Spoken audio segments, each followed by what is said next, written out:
Hello everyone and welcome to Crazy Rocks, and today we are gonna talk about the various discontinuities that are found between the layers of the earth and the seismic waves, through which we get to know the existence of different layers inside the earth and their properties, their behavior and nature.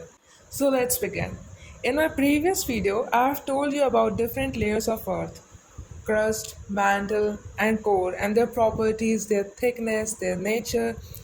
Well, all this information about the internal layers of Earth are known after the interpretation of seismic data. These seismic waves include two kinds of waves: P waves and S waves. P waves are the longitudinal waves.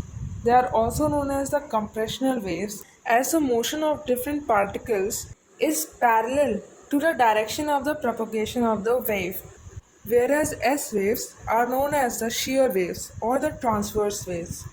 The particle motion is perpendicular to the direction of propagation of the wave. Through various experiments performed by the scientists, it's been suggested that the earth from inside is not a homogeneous solid substance. Rather, it's being divided into different layers of different nature, behavior, and several other properties. These P and S waves refract as they hit the boundaries of different layers at different angles. This not only changes the path of the waves but also changes their velocity. This results in the formation of shadow zones.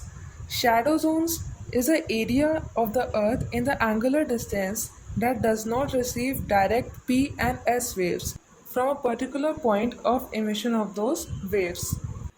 The shadow zone produced by P waves is the angular distance from 104 degrees to 140 degrees, whereas the S waves are entirely absent beyond 104 degrees. This is because the S waves could not penetrate the liquid outer core. They could not travel through the liquid outer core, and thus they produce a larger. So these seismic data are being used to study the surface and the subsurface structures, and thus the interior layer of the earth. Now, as I have already told you, that these waves, they suffer a change in the velocity as they hit the boundaries of different layers. So these layer boundaries are being termed as different discontinuities that show the change in the property of these different layers. The first boundary is the Moho discontinuity, that is between the crust and the outer mantle. This discontinuity lies entirely within the lithosphere, as we know that the lithosphere consists of the crust as well as some portion of the outer mantle, and here the p wave velocities increases abruptly from 6 km per second to 8 km per second. The second discontinuity is between the mantle and the outer core, or you can say the inner mantle and the outer core, which is the Gutenberg discontinuity.